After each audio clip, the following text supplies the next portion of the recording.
información, el procesamiento con prisión preventiva para la expresidenta Cristina Fernández de Kirchner, acusada de ser la jefa de una asociación ilícita por admisión de dádivas en 22 hechos y por cohecho pasivo en otros 5 casos. Es una resolución que alcanza también a varios exfuncionarios, a muchos empresarios importantes de distintos rubros.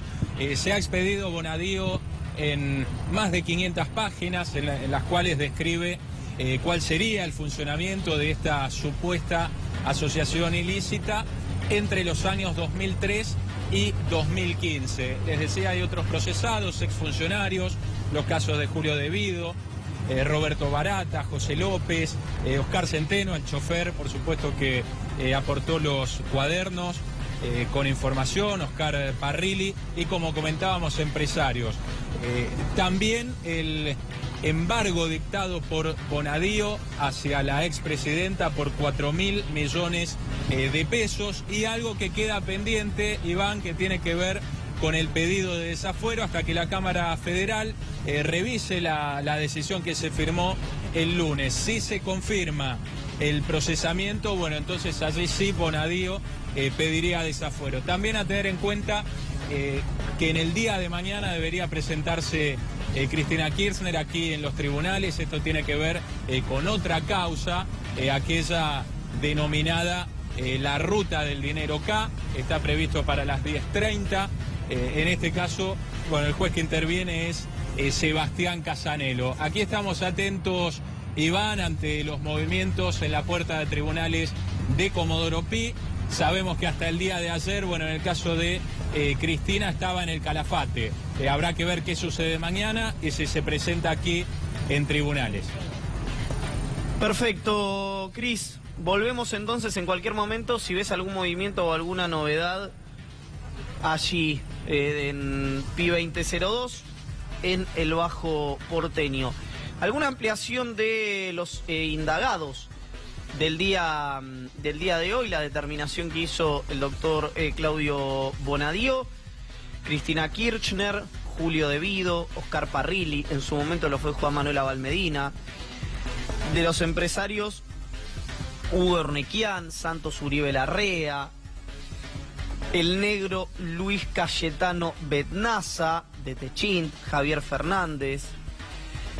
En fin, son muchos los empresarios, pero lo que sabemos es que los detenidos son menos. Hay funcionarios como Roberto Barata, Nelson Lazarte, por supuesto Julio De Vido, José María Lazagasti, Ezequiel García, etc.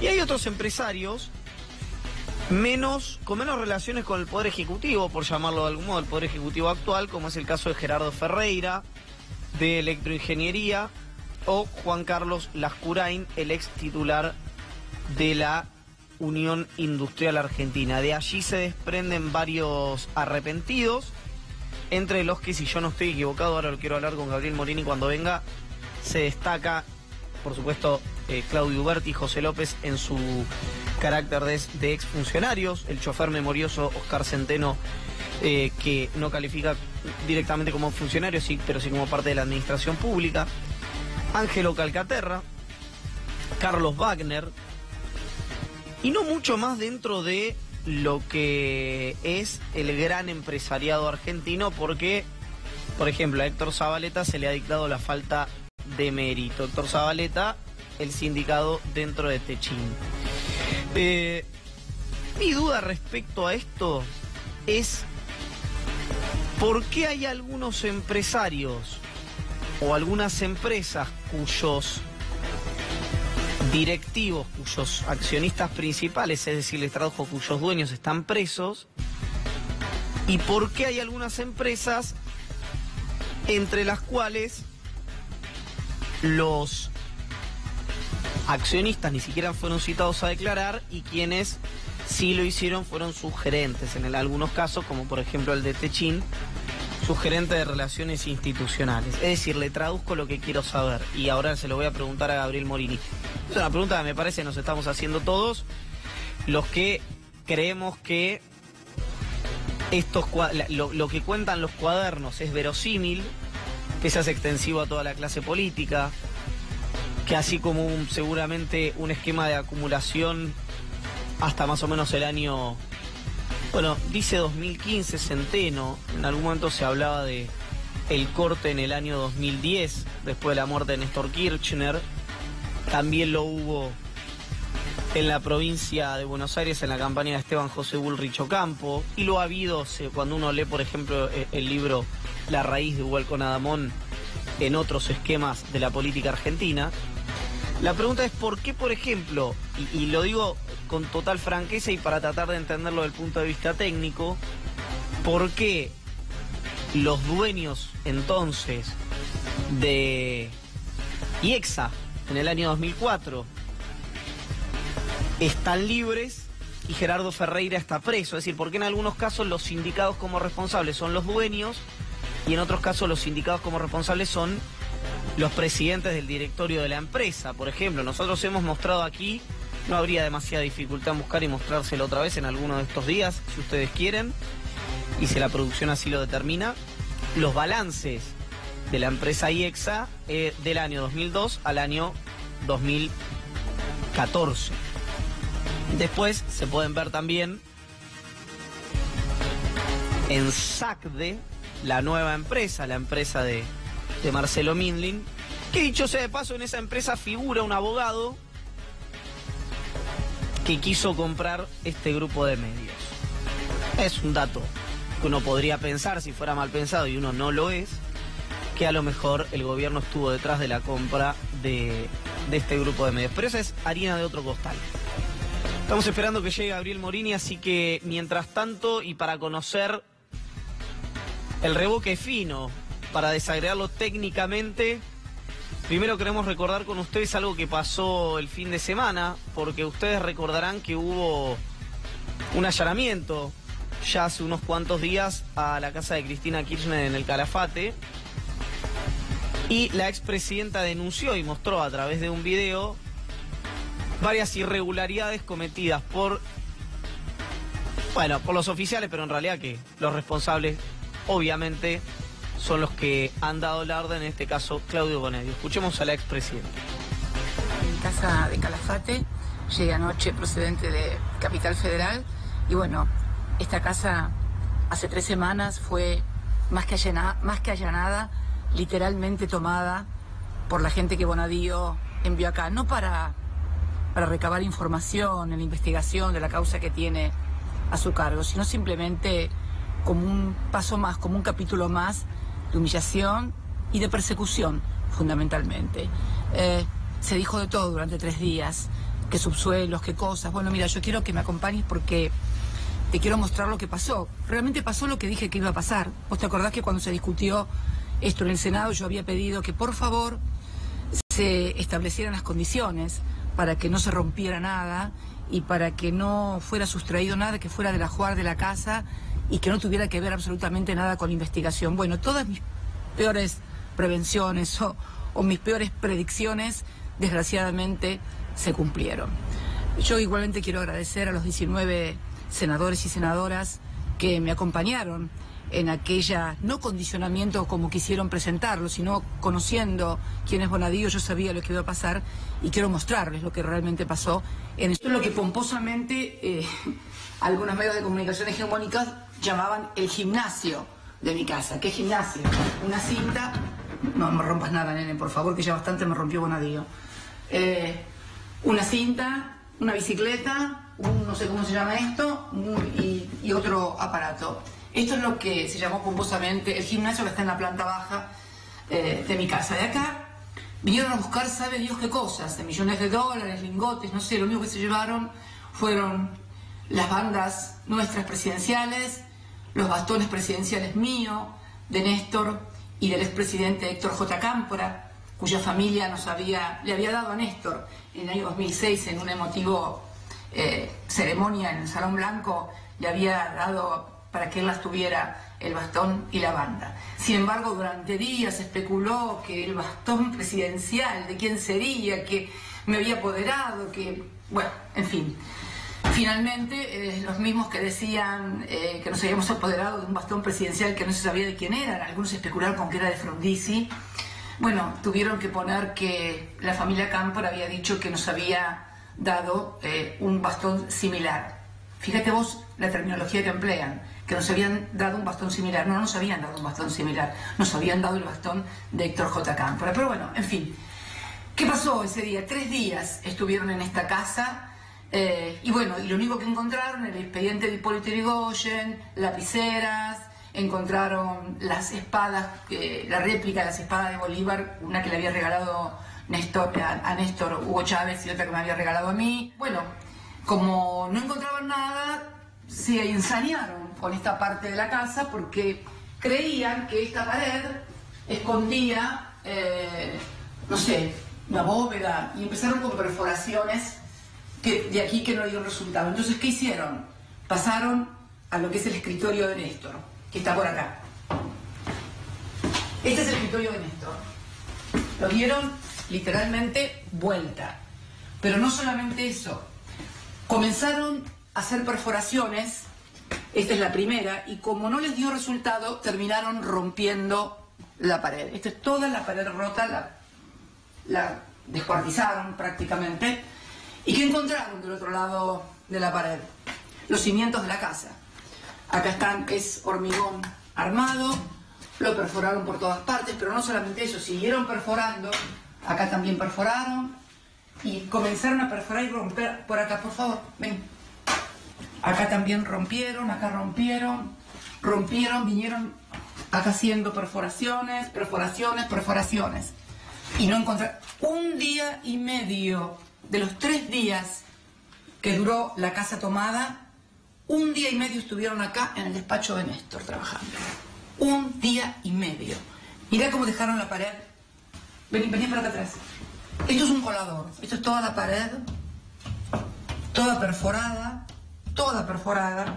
cual si fuera un colador.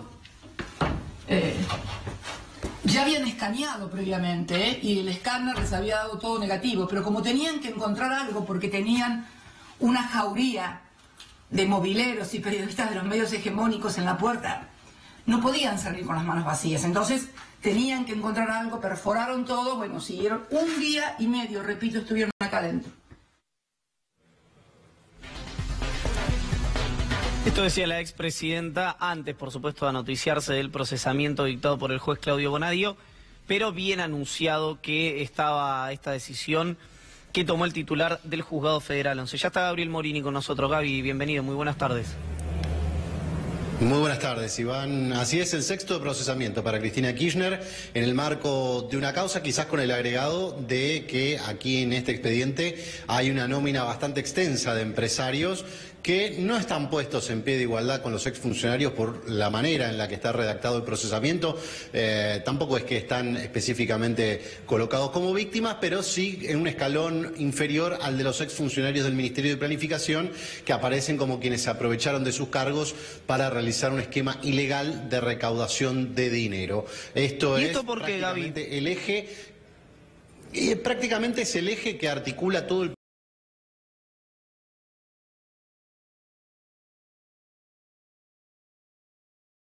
de prisiones preventivas, es decir, no modifica absolutamente nada lo que había sido el esquema original de prisiones preventivas, es decir, los que estaban presos siguen presos, los que estaban libres siguen libres, sino que articula todo en base a los testimonios de quienes se declararon como arrepentidos y quienes declararon en indagatoria, y en base a eso confirma las hipótesis basadas en prueba documental que yo diría que no excede el marco de los cuadernos de Centeno, y que encuentra corroboración en algunos otros hechos de manera aislada y entre los testimonios entre sí. A ver, frenate un segundito ahí, Gaby. Vos lo que me decís, en realidad no voy a sugerirte ninguna respuesta, te lo quiero preguntar. ¿Qué pruebas tiene hoy la Fiscalía y qué pruebas tiene el juzgado para haber determinado estos procesamientos? Bueno, en síntesis tiene los testimonios, en realidad como arrepentidos, vale a decir, las indagatorias como arrepentidos que prestaron Claudio Uberti, José Francisco López, exsecretario de Obras Públicas, Ernesto Clarence, el que era señalado como financista, y también Carlos Wagner, que es el primero en hacer referencia a la cartelización de la obra pública con el objetivo de terminar, por un lado, pagando obras, cobrando obras con sobreprecios y después enviando retornos que eran nuevamente dirigidos hacia el gobierno o hacia el poder político. Lo que hace Bonadío es entrecruzar los distintos testimonios de arrepentidos. Este es, uno podría decir a priori, el primer gran problema de esta causa, pensando ya en un eventual juicio oral, no en esta instancia que evidentemente al juez y al fiscal le cierra por todos lados la cuestión como para avanzar en los procesamientos. Después de los cuadernos, lo que hay son confirmaciones sobre, por ejemplo, el ingreso de Roberto Barata a la Quinta de Olivos, en las fechas en las que está escrito, por lo menos en el registro de Centeno.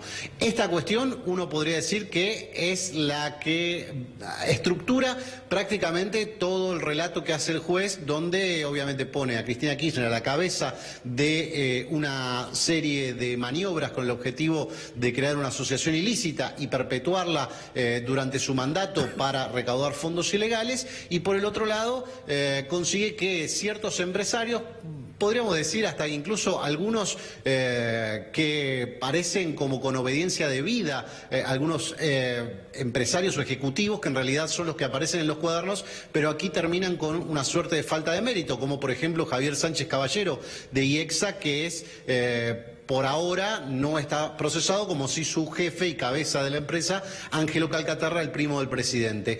Distinto es lo que ocurre con Luis Betnaza, por ejemplo, de Techint, donde él aparece procesado, y Héctor Zabaleta, que era quien teóricamente hizo los pagos en base a los registros de Centeno, queda con falta de mérito. Esto significa que no hay elementos todavía como para procesarlo o como para sobreseerlo. Queda en una especie de limbo. Bueno, estas diferencias se marcan en todas las 700, casi 700 carillas, un poco más de 600 que tiene el escrito presentado hoy, firmado hoy por Claudio Bonadío, pero en síntesis lo que hace es cruzar los testimonios, cruzar los arrepentimientos y en base a eso construir la hipótesis que es prácticamente la que ha dado inicio a este expediente, apenas lo conocimos, una suerte de asociación ilícita con el objetivo de recaudar fondos ilegales de las empresas constructoras. Te quiero hacer un alto y que abundes no demasiado, así podemos pimponear algunas preguntas más que tengo anotadas acá.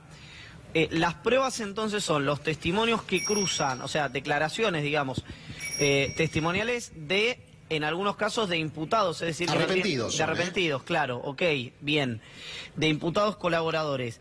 Primera pregunta, ¿alcanza esto para determinar la culpabilidad? Segunda pregunta, vos dijiste que una de las pruebas era, te quiero preguntar si te faltó algo en virtud de la cantidad de información que estás manejando, era que Roberto Barata había entrado a la Quinta de Olivos. Voy a decir una obviedad, Roberto Barata era funcionario, era lógico entrar a la Quinta de Olivos. Es decir, en virtud de eso, ¿hay alguna cuestión más que no hayamos destacado? Es que como prueba documental no hay más allá de las declaraciones de los imputados colaboradores. Primera salvedad, los imputados colaboradores tienen hasta un año para comprobar la veracidad de lo que declararon. De otro modo, no se les computa el beneficio de arrepentido, por así decirlo, y a su vez deberían ser pasibles de una causa por falso testimonio. Esto ya hay antecedentes sobre este tema, no en esta causa de los cuadernos, en otras causas. Eso como primer paso.